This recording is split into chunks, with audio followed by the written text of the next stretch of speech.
সুনামগঞ্জের তাহিরপুর উপজেলায় এক ব্যবসায়ীকে হাত পা বেঁধে মারধর করে প্রায় 5.5 লাখ টাকা ছিনতাইয়ের অভিযোগ উঠেছে। এ ঘটনায় এলাকায় চরম আতঙ্ক বিরাজ করছে।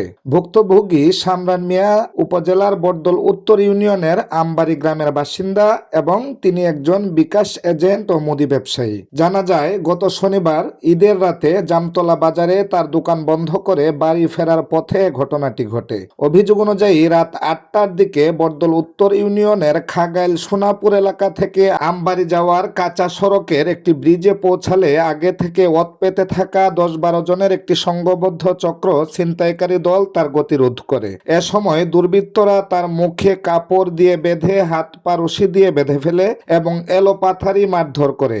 এক পর্যায়ে তার গলায় ঝুলানো টাকার ব্যাগ থেকে প্রায় 5.5 লাখ টাকা ছিনিয়ে নিয়ে পালিয়ে যায়। পরে তার চিৎকারে স্থানীয়রা ছুটে এসে গুরুতর আহত অবস্থায় তাকে উদ্ধার করে তাহিরপুর উপজেলা স্বাস্থ্য কমপ্লেক্সে ভর্তি করেন। বর্তমানে তিনি সেখানে চিকিৎসাধীন রয়েছেন। এ ঘটনায় ভুক্তভোগী সামরান মিয়া বাদী হয়ে থানায় লিখিত অভিযোগ দায়ের করেছেন। অভিযোগে বরদল দক্ষিণ ইউনিয়নের কুকুরকান্দি গ্রামের খালেক মিয়া, তার ছেলে আকাশ মিয়া এবং সোনাপুর গ্রামের মিন্নত আলী, সুহেল মিয়ার নাম উল্লেখ সহ আরো কয়েকজনকে অজ্ঞাত আসামি করা হয়েছে। রাত্রে গত শনিবার দিন রাত্রে 8:30টার সময় জামতলা বাজারের একজন সামরান, ছেলেটার নাম সামরান, সে ব্যবসায়ী, ফ্লেক্সি ব্যবসা, বিকাশের ব্যবসা, মুদিমালের ব্যবসা করে।